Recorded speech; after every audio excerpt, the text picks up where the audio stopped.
네, 9장 보의 처짐에 대해서 한번 보도록 하겠습니다. 보의 처짐 같은 경우는 5장의 내용에서 조금 이제 응용된 부분이라고 보시면 될 것 같습니다. 다음 목차입니다. 구단원 같은 경우 9.1부터 9.11까지 이제 구성이 되어 있으며 대체적으로 이제 처짐에 대한 내용들로 이제 구성이 되어 있습니다.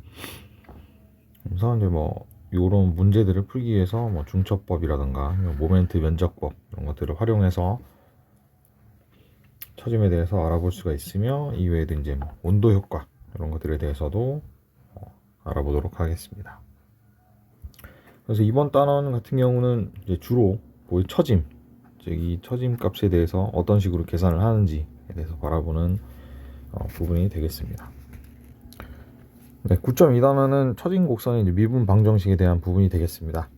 그래서 처짐 곡선이라고 하는 거는 디플렉션 커브라고 해서 주로 이렇게 보가 만약에 이렇게 있다라고 했을 때 이게 P라는 하중을 받게 되면 여기 있는 그림과 같이 이렇게 보가 움직이게 됩니다. 그래서 이렇게 됐을 때 보의 이 움직임의 변화된 부분을 우린 처짐, 영어로는 이제 디플렉션이라고 얘기를 하고, Y축을 이제 위쪽으로 봤기 때문에 위로 증가를 할 때 처짐이 양이 된다라고 보시면 될 것 같습니다. 그래서 횡하중에 의한 이제 변형 곡선에 대해서 얘기를 하는 부분이 되겠고, 처짐 곡선이라고 하는 건 이렇게 처짐이 어떤 식으로 이루어지는지 이것들을 보는 부분이 되겠습니다. 그래서 이번 단에는 이제 처짐에 대해서 볼 거고, 두 번째로는 이제 회전각이라고 하는 것에 대해서 보게 될 겁니다. 회전각이라고 하는 거는 영어로는 앵글 오브 로테이션 이라고 얘기를 할 거고, 여기서 이제 표현되어 있는 이게 얼마나 회전이 되어 있는가 이제 세타로 표현이 될 겁니다. 그래서 이 부분에 대해서 한번 보도록 하겠습니다. 네, 그래서 여기서의 이제 회전각이라고 하는 거는 이 x축과 어떤 특정 점 요 사이에 받은 각 부분이 되겠습니다. 그래서 보통은 세타로 표현을 하게 될 겁니다. 네, 다음으로는 이제 처진 곡선의 이제 기울기에 대해서 한번 보도록 하겠습니다. 처진 곡선의 기울기라고 하는 거는 처짐 자체를 이제 V라고 봤기 때문에 이 V가 X축만큼 얼마만큼 변할 때 기울기 자체가 어떻게 되는지 이거에 대해서 한번 알아볼 텐데, 이 부분이 이제 매우 작기 때문에 이제 탄젠트 세타 값과 동일하다라고 볼 수가 있겠습니다. 그래서 봤을 때 이제 dv 요만큼은 이제 dv가 될 거고, 이게 dv가 될 텐데, 세타가 매우 작다라고 보고 이제 탄젠트 값 dx분의 dv 요거를 이제 우리는 이제 처진 곡선의 기울기라고 얘기를 할 겁니다. 그래서 우리가 만약에 이제 기울기, 즉 회전각에 대해서 알고 싶다라고 하면은 거꾸로 아크 탄젠트를 이용해서 값을 계산해 주면 되겠습니다. 그래서 코사인 세타 값과 사인 세타 값 같은 경우는 여기 나와 있는 이제 ds 요걸 활용을 해서 다음과 같이 값을 구할 수가 있게 되겠고, 여기서 요 처진 곡선 자체가 어떤 특정한 곡률 중심으로부터 이렇게 이어진다라고 볼 수가 있겠습니다. 그래서 곡률 반지름을 로우라고 했을 때 우리 이제 5.3장 보의 곡률에서 곡률을 다음과 같이 이제 정의를 했었죠. 곡률 중심의 역수가 돼서 다음과 같이 이제 표현할 수가 있게 되겠습니다. 만약에 이제 세타가 매우 작은 값이라고 했을 때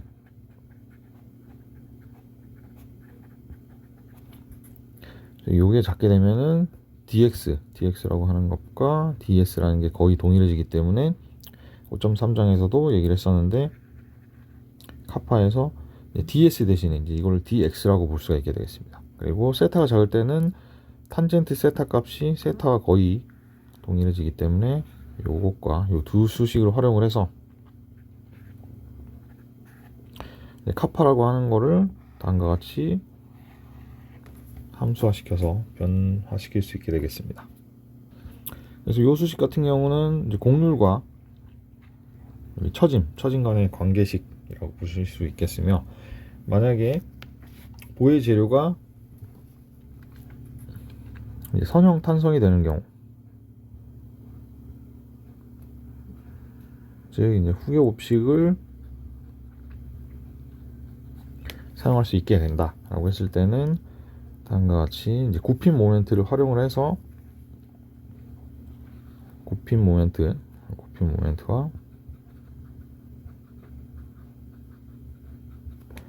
굽힘 감성,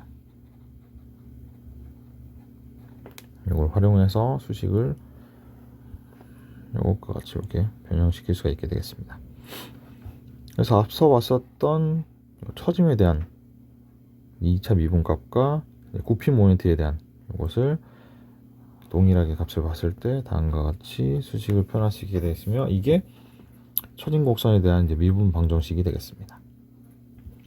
그래서 우리는 이 수식으로부터 이제 굽힘 모멘트랑 이제 굽힘 강성, 요거는 이제 재료와 형상에 대한 얘기가 되겠죠. 형상, 보해 단면의 형상에 대해서 알게 된다면은 이거로부터 처짐 요 V 값을 알 수가 있다라는 부분이 되겠습니다. 그래서 이거 같은 경우는 2차 미분이기 때문에 각각 적분을 통해서 이런 값들을 구해줄 수가 있게 되겠습니다. 앞서서 이제 처짐 곡선에 대한 미분 방정식을 다음과 같이 이제 정의를 했었고, 이제 4장에서 우리가 굽힘 모멘트, 그다음에 하중, 그다음에 전단력 거의 관계를 다음과 같이 이제 수식적으로 표현했었습니다. 그래서 만약에 이제 균일 단면이 균일한 경우, 혹은 불균일 단면 각각에 대해서 우리가 앞서 봤었던 이 굽힘 강성, 균일 단면의 경우는 이제 재료도 그렇고 단면 형상 자체가 동일하기 때문에 굽힘 강성을 상수로 볼 수 있고, 수식을 다음과 같이 변경할 수 있게 되겠습니다. 그래서 요거를 만약에 우리가 이제 프라임을 사용을 해서 만약에 2차 미분이다 라고 했을 때는 2프라임, 3차 할 때는 3프라임 이렇게 각각을 사용을 해서 아래와 같이 수식을 변경할 수 있게 되겠습니다. 그래서 우리는 요 수식들 각각을 활용을 하게 될 텐데, 첫 번째는 이제 굽힘 모멘트 방정식, 두 번째는 이제 전단력 방정식이 될 거고, 세 번째 이제 하중 방정식이 될 겁니다. 그래서 각각 이제 문제별로 이제 주어진 값들이 만약에 이제 굽힘 모멘트에 대한 거다 그랬을 때는 굽힘 모멘트 방정식을 사용할 거고, 전단력인 경우는 전단력 방정식, 하중이 주어진 경우는 하중 방정식, 이런 것들을 사용해서 계산할 수 있게 되겠습니다. 그리고 만약에 앞선 것처럼 이제 균일 단면이 아니라 불균일 단면의 경우는 여기서 나왔던 이 값, I 값들이 다 함수화되기 때문에 각각을 이제 함수화 시켰을 때 수식들이 위에서 이제 아래와 같이 이렇게 변경이 되는 것을 알 수가 있게 되겠습니다. 그래서 이런 값들을 활용을 해서 최종적으로 값들을 구할 수가 있게 되겠습니다. 네, 다음은 이제 9.3과 9.4 부분이 되겠는데, 9.3, 9.4 같은 경우는 우리가 앞서서 봤었던 이제 세 가지 방정식, 굽힘 모멘트 방정식, 전단력 방정식, 하중 방정식, 요 세 가지를 가지고 적분에 의해서 이제 처짐을 계산하는 부분이 되겠습니다. 각각 처짐을. 그래서 요것도 그렇고 이것도 그렇고 이것도 그렇고 다 각각 다 처짐에 대한 미분값이기 때문에 이거를 적분을 통해서 처짐을 계산할 수 있게 되겠습니다. 그래서 각각을 이제 구하는 방법은 이제 순차적분법, 이걸 활용을 해서 순차적으로 적분을 통해서, 예를 들면 이거 같은 경우는 적분을 했을 경우 각각 이런 식으로 해서 이제 최종적으로는 요 처짐에 대해서 보는 부분이 되겠습니다. 그래서 이것들을 계산하기 위해서는 이제 적분을 했을 때 우리가 적분 상수가 나오게 됩니다. 뭐 예를 들면은 적분을 하게 되면은 이런 식으로 이제 적분 상수가 나오게 되는데, 이 적분 상수를 구하기 위해서 우리는 적절히 여러 가지 조건들이 필요하게 되는데, 그 조건들이 첫 번째로 뭐 경계 조건, 바운더리 컨디션을 얘기하는데, 보통은 뭐 지지점에서 처짐이나 기울기 이런 것들은 이제 값이 주어지게 됩니다. 처짐이 얼마고 기울기가 얼마일 때 어떤 식으로 값이 될 것인가, 그다음 두 번째는 이제 연속 조건이 될 겁니다. 그래서 적분 구간 중간에서 어떤 식으로 될지, 적분 구간 중간에서 보통은 이제 발생을 하게 되고, 이제 양쪽으로 뭐 특정 점에서 뭐 예를 들면 요것처럼 요 중간점에서 왼쪽과 오른쪽에 각각 만나는 점에서는 처짐도 동일하고 기울기가 동일하게 될 겁니다. 그래서 그랬을 때 조건, 연속 조건이 되겠고, 이 대칭 조건 같은 경우는 뭐 만약에 이제 하중 자체가 뭐 중간에 작용을 한다, 중간에 작용한다라고 하면은 이게 중심을 바탕으로 왼쪽과 오른쪽이 동일하게 될 겁니다. 그래서 처진 곡선이 기울기 자체가 중간에서 0이 된다, 이런 조건이 되겠습니다. 그래서 이러한 조건들을 활용을 해서 미분값들을 적분을 해주게 되면 되겠습니다. 네, 다음으로는 중첩법입니다. 중첩법은 영어로는 슈퍼포지션 프린시플이라고 얘기를 해서 적절한 조건 하에 동시에 만약에 이제 몇 개의 하중이 동시에 작용을 할 때 여기서 작용하는 처짐, 이런 것들은 하중별로 따로 적용할 수 있고, 이 처짐을 중첩을 해서, 즉 따로따로 계산을 해서 우리가 그 값을 구할 수 있다라는 부분이 되겠습니다. 그래서 만약에 이제 오른쪽 그림과 같이 하중이 집중하중과 분포하중 이렇게 작용을 한다라고 했을 때는 이제 두 가지 하중이 작용을 합니다. 집중하중과 분포하중. 이랬을 때는 이 집중하중에 의한 값들을 구해주고, 처짐 값을 구해주고, 두 번째로는 Q라고 하는 분포하중이 작용을 할 때, 이것만 작용을 할 때 값을 각각 구해서 이 처짐을 각각 구해주게 되고, 그 처짐을 합쳐주게 되면 최종적으로는 이 두 가지 하중이 함께 작용을 했을 때 처짐을 알 수 있다라는 부분이 되겠습니다. 그래서 다음과 같이 만약에 하중이 Q1이 작용할 때 처짐이 V1만큼 발생을 한다라고 하고, 하중이 Q2일 때 처짐이 V2만큼 작용을 하면 두 개의 합 같은 경우는 처짐이 두 개 각각을 합쳤을 때 같다라는 부분이 될 겁니다. 그래서 요거 같은 경우는 뭐 예를 들면은 전체적으로 작용할 때, 두 하중이 함께 작용할 때는 델타 C만큼, 만약에 C 지점에서 델타 C만큼 처짐이 발생을 할 텐데, 이 델타 C 같은 경우는 1번 하중이 작용할 때, 그다음 2번 하중이 작용할 때 각각을 더해주면 최종적으로 두 하중이 함께 작용할 때 처짐에 대해서 볼 수 있다라는 부분이 될 거고, 여기서의 이 각도, 이 각도 또한 또 동일하게 1번 하중이 작용할 때, 그 다음에 2번 하중이 작용할 때 각각을 더해주면 되겠습니다.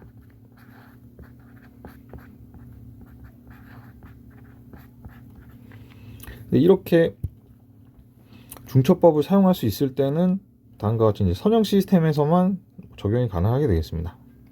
그래서 뭐 조건들은 뭐 재료가 후쿠의 법칙을 따를 때, 그다음 두 번째로는 처짐과 회전각이 작을 때, 크게 되면은 조금 우리가 요 것들에 대해서 이제 기본적인 정의를 할 때 이제 처짐과 회전각이 매우 작을 때를 가정을 했기 때문에 조금 값이 다르게 되겠고, 처짐이 발생을 했을 때 하중이 영향을 받으면 안 되는, 하중의 뭐 방향이라던가 어떤 값들의 변화가 일어나면 안 되기 때문에 이런 경우에 대해서 중첩이 가능하다라는 부분이 되겠습니다.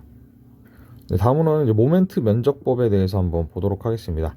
자, 모멘트 면적법 같은 경우는 보의 변이, 즉 배의 처짐이나 회전각을 굽힌 모멘트 선도의 면적으로부터 계산할 수 있다라는 부분이 되겠습니다.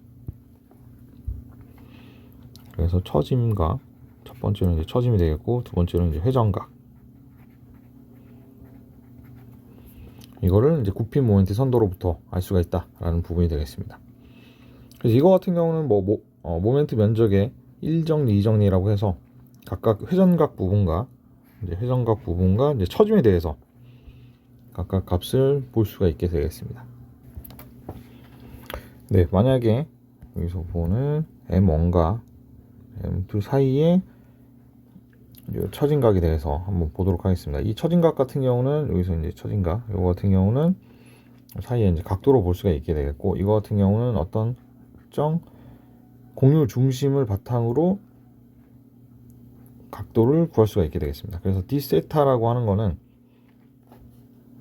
원래는 이제 ds라고 하는 게 로우 d 세타로 표현이 될 건데, 여기서 이 d 세타를 알기 위해서 우리가 로우로 나눠준 부분이 되겠습니다. 그래서 이 부분으로부터 이 수식을 알 수가 있게 되겠고, ds랑 dx 같은 경우는 거의 이제 각도가 거의 뭐 매우 작다라고 봤을 때 이 ds가 dx와 같기 때문에 수식을 다음과 같이 이제 변경할 수 있게 되겠습니다.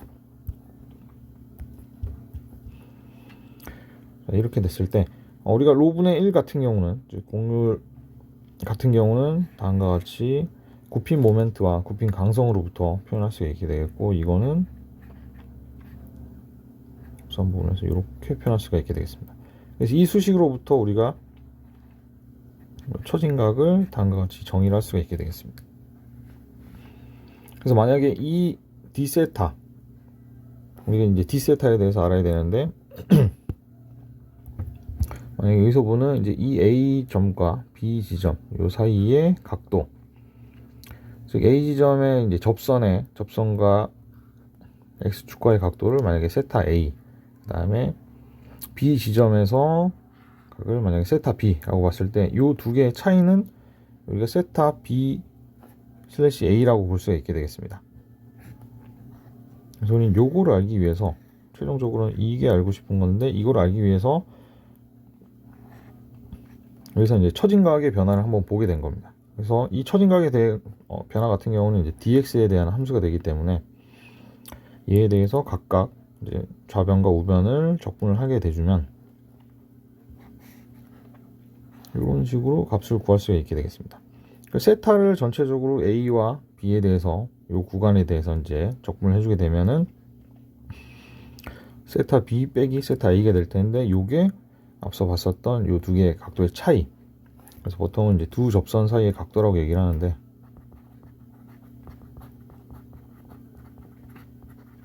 두 접선 사이의 각도는 다음과 같이 모멘트와 굽힌 강성 요거에 대한 어떤 함수로 구해줄 수가 있고, 요거를 적분을 해주게 되면은 이 각도를, 회전각을 알 수가 있게 되겠습니다.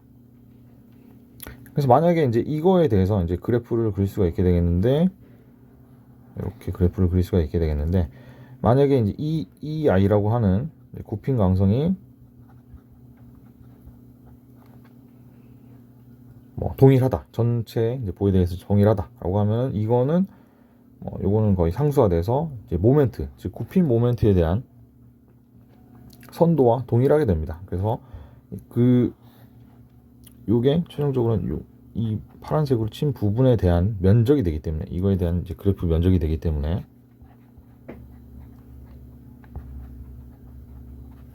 이게 만약에 굽힌 동일하다라고 하면은 이게 굽힌 모멘트 선도의 면적과 동일하다라고 돼서 이게 이 굽힌 모멘트 선도로부터 최종적으로 회전각을 구할 수 있다는 부분이 되겠습니다. 네, 두 번째로는 이제 모멘트 면적 제2정리가 되겠습니다. 이 정리 같은 경우는 이제 보에 처진 디플렉션에 대해서 한번 보는 부분이 되겠는데, 여기서는 최종적으로는 뭐 접선 편차, 뭐 탄젠셜 데비에이션 혹은 버티컬 데비에이션이라고 하는 이 접선 편차로부터 얼마만큼 보호가 처지는지 이것들을 알아보는 부분이 되겠습니다.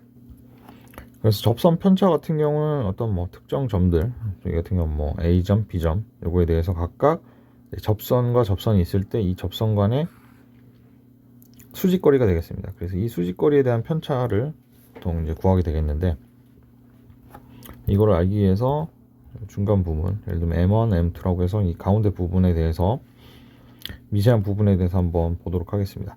각각에 대해서 이제 접선 부분을 구하게 될 거고, 이 차이를 만약에 이제 DT라고 봤을 때, 이 DT 같은 경우는 여기서 작용하는 이 삼각형에 대해서 이제 볼 수가 있게 되겠습니다.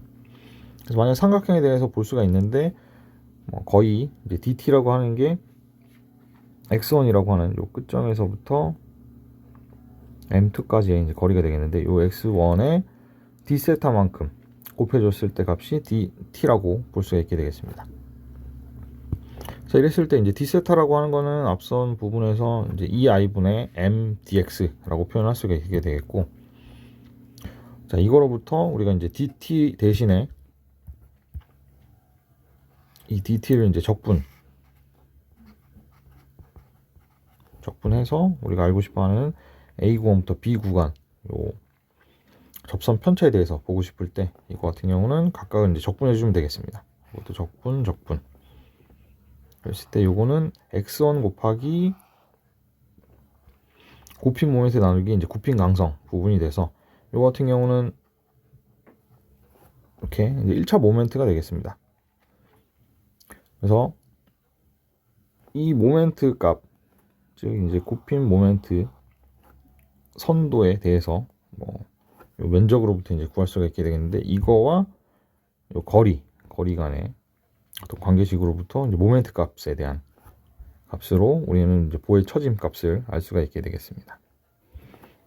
그래서 우리가 만약에 이제 굽힌 모멘트 요것과 어떤 굽힌 강성에 대한 어떤 함수를 알게 된다라고 하면은 거리와의 곱, 즉 모멘트 값을 통해서 최종적으로는 접선 편차 부분을 알 수가 있게 되겠습니다.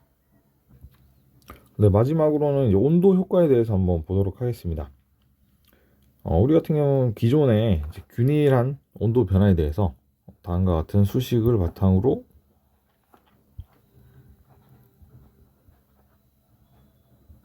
온도 변화에 대해서 알아봤었습니다. 그래서 온도 변화가 다음과 같이 이제 작용을 한다라고 했을 때 열팽창 계수라고 하는 걸로부터 길이 변화가 어떻게 생길 수 있는지에 대해서 한번 봤었는데 이번 단원에서는 보고자 하는 거는 균일하지 않은 이제 불균일할 때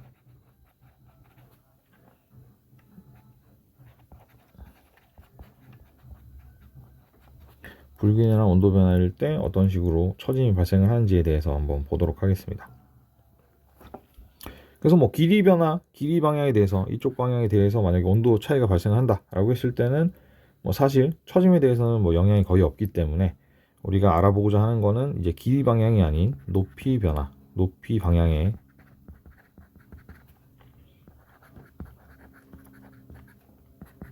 요거에 대해서 보게 될 겁니다. 그래서 초기 온도가 T0고 만약에 상면이 나중에 T0에서 T1 아래쪽이 T0에서 T2만큼 변화한다 라고 했을 때 변화에 대해서 한번 보도록 하겠습니다. 그래서 만약 T2가 T1보다 크다 라고 했을 때는 요 그림과 같이 아래쪽으로 이제 처짐이 발생하는 것을 알 수가 있게 되겠고, 자 이랬을 때 이제 단면의 변화도 다음과 같이 생기게 될 겁니다. 만약에 이 부분을 이렇게 잘랐다라고 했을 때 이 부분이 위쪽에서는 압축과 같은 효과가 일어날 거고 이것과 같이 압축이 될 거고 가장 바깥쪽은 인장이 되는 효과가 발생을 할 겁니다. 왜냐하면 이제 각각 길이 변화가 생길 텐데 온도가 각각 이렇게 변하기 때문에 이거에 대해서 이제 효과가 발생을 한다라고 보면 될 것 같습니다. 그래서 만약에 이 온도 T1과 T2 사이에 어떤 중간값이 있다라고 했을 때 중간 높이에서의 온도는 각각 이제 온도차가 이렇게 발생을 하기 때문에 이 T 에버리지라고 볼 수가 있게 되겠습니다. 자, 그랬을 때 이 중간 지점에서의 전체적인 길이 변화 같은 경우는 델타 T로 봤을 때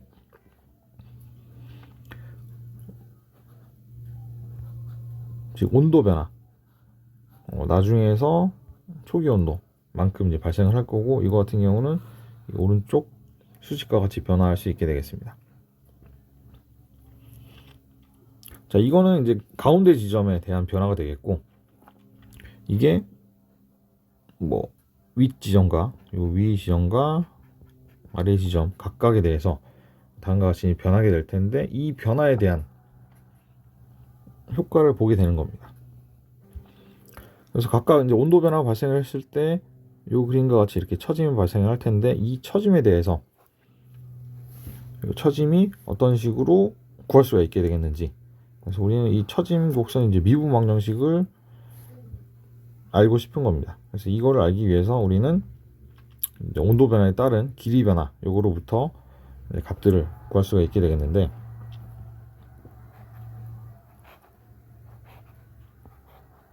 다음과 같이 첫 번째로는